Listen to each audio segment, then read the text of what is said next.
గెలుస్తుంది అనేది మనకు తర్వాత తెలిసే అవకాశం ఉంటుంది. కాబట్టి ఇప్పటికైతే ఒక అడుగు పడింది. కాబట్టి పుల్లారావు గారు వారి అభిప్రాయం చెప్పారు. ఇప్పటివరకు మీరేం చెప్తారు?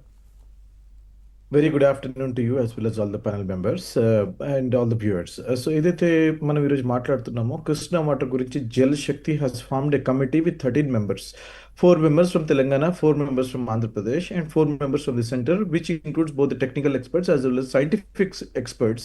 ఏ రకంగా అయితే వాటర్ allocation డివైడ్ చేయాలో, ఎందుకంటే there is an ongoing issue. There is an issue in the Supreme Court as well. దాని గురించి మేము ఏదైతే ఇష్యూ రేస్ చేస్తామో దానిని సద్దుమనగడానికి, దాని ఇష్యూని రిజాల్వ్ చేయడానికి వారు ఒక కమిటీ వేశారు. దాని గురించి మనం మాట్లాడుతున్నాము. I would like to emphasize on couple of points. I will keep it very short. ఎప్పుడైతే మనకి Bachawat tribunal has given an award, final award in the year 1976, 2060 TMC of water, Krishna water ఉంటే దాంట్లో మనకి Andhra, Karnataka as well as అప్పటి ఉన్నటువంటి Andhra, Karnataka as well as Maharashtra, ఈ 3 రాష్ట్రాల మధ్య ఉన్నటువంటి కృష్ణా వాటర్ దీనిని డిస్ట్రిబ్యూట్ చేస్తూ మనకి యునైటెడ్ ఆంధ్రప్రదేశ్కి 811 టీఎంసీలు మనకు కేటాయించడం జరిగింది. అది ఫైనల్ అవార్డ్. దానికి అనుగుణంగా రాష్ట్రం ఏదైతే విడిపోయిందో, బైఫర్కేట్ అయింది 2014లో.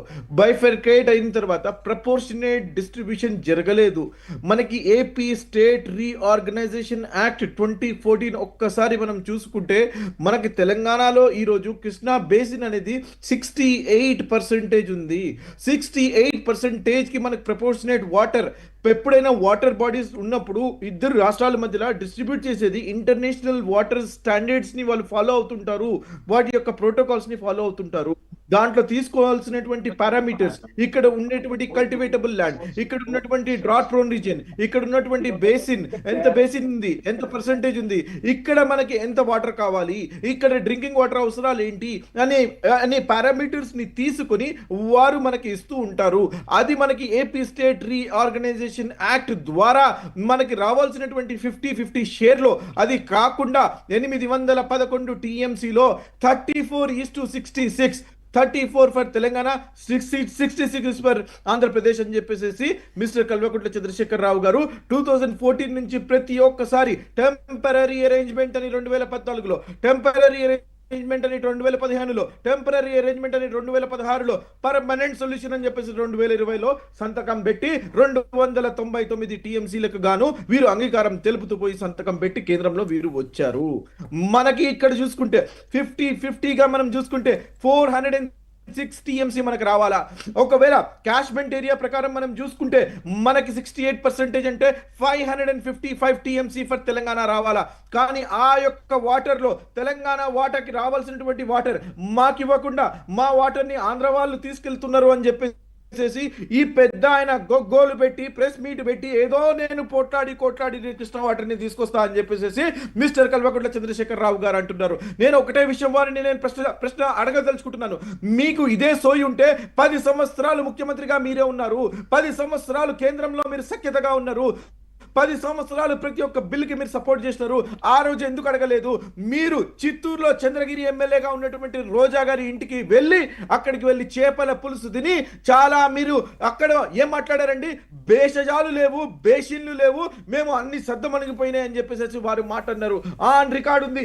మీరు చేపల పులుసు తిని వచ్చేసేసి ఇక్కడ ఎటువంటి ఇబ్బందులు లేవని చెప్పేసి చెప్పారు. ఈ రోజు వచ్చేసేసి మాకు అన్యాయం జరుగుతుంది తెలంగాణకు అని చెప్పేసి మీరు మాట్లాడుతున్నారు.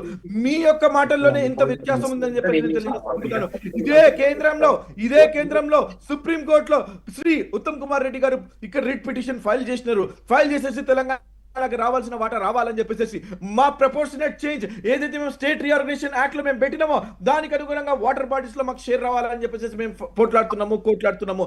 మీ ద్వారా నేను ఒకటి చెప్పదలుచుకున్నాను. Senior most person, I have very high regard for Pullarao sir ఏమంటున్నారండి? ఇద్దరు అన్నాదమ్ముల మాదిరిగా ఏ రకంగా మనం విడిపోయినామో ఈ రోజు ఈ యొక్క ఇష్యూని కూడా మనం రిజాల్వ్ చేసుకోవాలి అని చెప్పేసి వారు సఖ్యతగా ఉన్నారు కేంద్రంతో 10 సంవత్సరాలు.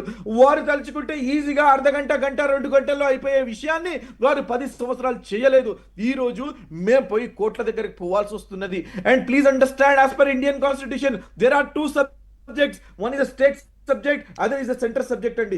Central subject water bodies. ఒకవేళ ఇద్దరు రాష్ట్రాల మధ్యలో వాటర్ బాడీస్ వెళ్తుంటే మాత్రం దాని యొక్క కావాల్సినటువంటి డిస్ట్రిబ్యూషన్ చేయాల్సిన బాధ్యత కేంద్రం దండి. ఆ కేంద్రం చేయాల్సింది కాబట్టి అక్కడ మనం ఇద్దరు మాట్లాడుకున్నా సరే ఫైనల్ అప్రూవల్ ఇవ్వాల్సింది కేంద్రం అండి. అందుకని చెప్పేసి కేంద్రం దగ్గరికి పోయి ఒక కమిషన్ వేసి ఒక కమిటీ వేసి కృష్ణా రివర్ మేనేజ్మెంట్ బోర్డ్ ద్వారా మాకు ఎలొకేషన్ ఏదైతే జరుగుతున్నదో 50:50 ఎలొకేషన్ జరగాలని చెప్పేసి మేము పోట్లాడుతున్నాము. ఐఎమ్ టాకింగ్ అబౌట్ మేము లెజిటిమేట్ షేర్ మాకు కావాలని చెప్పేసి, పర్మనెంట్ సొల్యూషన్ మాకు కావాలని చెప్పేసి. వారు ఏనాడు 10 సంవత్సరాలు పర్మనెంట్ షేర్ తీసుకోలేదు. ఈ రోజు ప్రాంతాల మధ్యలో వైరం పెట్టేసేసి, ప్రాంతాల మధ్యలో గొడవ పెట్టే విధంగా, ప్రాంతాల మధ్యలో విద్వేషాలు రెచ్చగొట్టి రాజకీయం చేయాలని, రాజకీయ పబ్బం గడపాలని చెప్పేసి బీఆర్ఎస్ భావిస్తున్నది. దీనికి మేము వ్యతిరేకం. ఒకటే భాషలో ఉంటాము, సోదరాభావంగా అన్నదమ్ముల్లాగా విడిపోయినాము. ఆనాడు పెద్దలు నుమాన్ గారు సరే, మీరు చాలా విషయాలు చెప్పారు. తెలుగు జాతి ఐడెంటిటీ కోసం ఢిల్లీలో ఎట్లా కొట్లాడినరో ఆ దానిని మేము పోట్లాడుతుంది. I'm sorry. నుమాన్ గారు ఒక్క నిమిషం. Telangana needs a legitimate share, needs a permanent solution, and that permanent solution can be got only by working with the central government. And I have high confidence in Sri Revanth Reddy garu. మా యొక్క government లో మేము పోయి మాకు కావాల్సినటువంటి వాటా మేము తెచ్చుకుంటామని చెప్పేసి బలమైన విశ్వాసం, నమ్మకం నాలో ఉంది. ఓకే దత్తాత్రేయ గారు, నుమాన్ గారు చెప్పిన విన్నారు. సరే, ఇప్పుడు పరిష్కారం కావాలి కాబట్టి కేంద్రం దగ్గర కేంద్రం